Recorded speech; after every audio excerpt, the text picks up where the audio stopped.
大家好，欢迎来到大雁 Talk 频道。之前在我们频道里面也讲了很多关于马来西亚的这些事情吧，也感受到了马来西亚的这个热情、温暖，还有美丽的景色，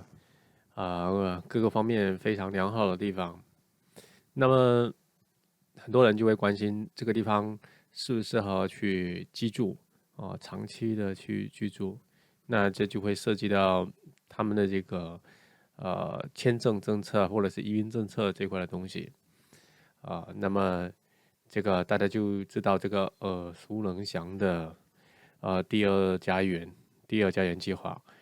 嗯，其实第二家园我听说这个东西的时候也很早很早了，十几年前吧，应该是十几年肯定有了。呃，当时条件蛮低的，好像就是一般的普通的这种中等的这种家庭如果想去马来西亚通过第二家园那个条件，应该还是很容易做到的。但是呢，经过了这么多年，还有几轮的这个政策改变，呃，最近的这个第二家园的这个政策是不是还有吸引力？呃，因为我之前有关注这一块，然后大概呃持续的跟踪了，可能有一段时间，然后所以稍微有点了解所以我也蛮聊一下我的感受哈。就是第二家园的话，去年还是前年的时候，其实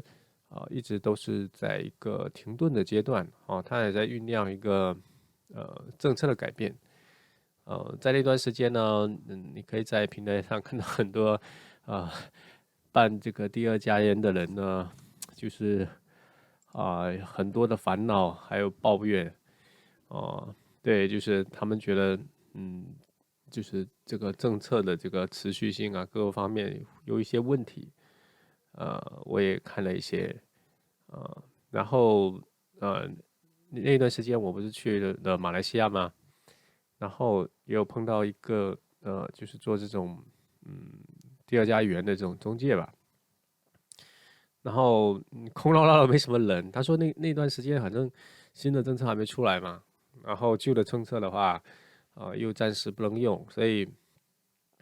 他们也没什么业务可以做啊、然后那个员工是个马来西亚华人嘛，他就跟我也是一顿抱怨所以很有意思，他们也知道在一些政策上或一些什么，他们也觉得有一些不合理的地方，其实他比我们也更清楚也不会说去忌讳不能去提这事情确实做的不好的地方就是做的不好嘛，对吧？然后我说一下，就是第二家园原来的整个这个政策其实还算可以吧，就是在上一次改变之前，其实整体的这个条件来说，其实还是可以的，就是说它的这个定存的金额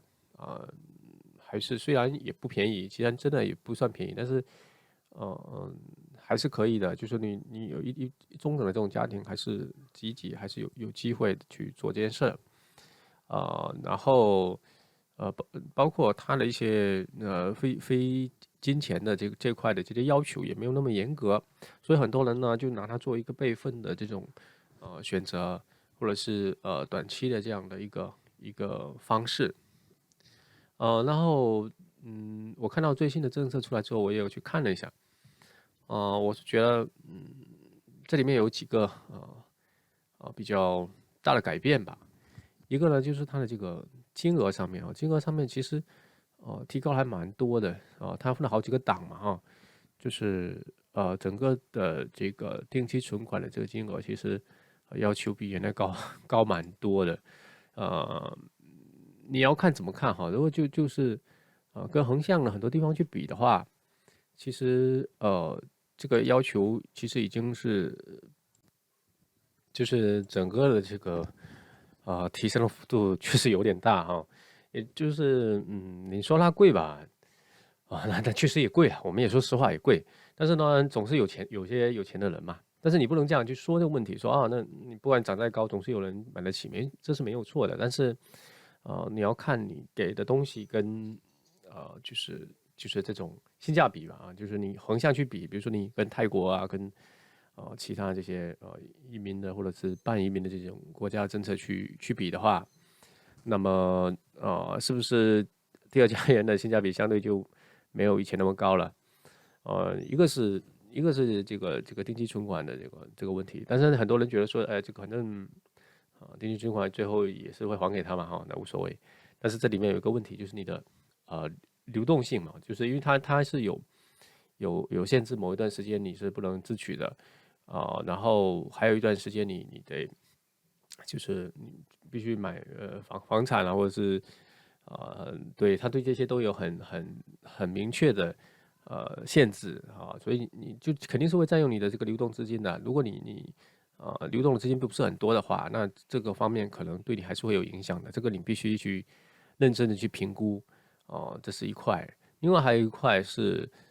其实我觉得更难了，就是说他对这个主申请人的这个收入要求，就是他的每年的这个收入的这个要求是有一个限制的，而且这个限制的话，其实蛮高的，你必须在一个比较发达的地区就是要非常发达的话，就是基本上对，就是很一线的这样的一个城市你的收入才有可能去跟这个去匹敌如果你在二线或者是准一线，其实都有点难度所以这一块其实这个你就会筛选掉非常多的人这是一块。另外一个其实还有他对这个你的在马来西亚居住的这个时间，其实还是有要求了。就有点类似于移民监这种感觉，但是实际上它其实这个移民的性质其实并不大，它其实本质上是一个长期的签证，所以就很奇怪，你就是一个长期的签证，然后你的要求非常的高，跟那种就是直接就是人家那种永居路线或者是这种身份路线的这种移民项目，其实是非常接近，甚至有的还超过了。那我觉得这个就我感觉就好像什么都要的那种感觉，但是也不能说它不对吧？我相信总有一些有需求的人但是我相信这个需求肯定是会下降的。因为你得想明白你的重点是要什么东西就是我们不管作为政策方而言，还是说你去申请的人而言，你都要想明白你想要得到的东西是什么，你不能什么都要的。你看，然后所以你得去看这些东西是不是适合你因为你单单从他的这个马来西亚的这个角度来看的话，你升得再高，其实都有它的道理，对吧？但是如果你去横向去对比比如说其他的这些选择，呃，这种比如说泰国然后呃，包括这些原来的一些传统的移民国甚至一些欧洲的一些国家了，他们的这些政策，其实你去看的话，那你就能知道性价比在什么地方。因为我跟你讲，它这个第二阶段是再怎么说，它其实就是一个长期签证就是10年、15年最高的铂金20年，是吧？就是一个长期签证。你要知道，签证的这种可靠性跟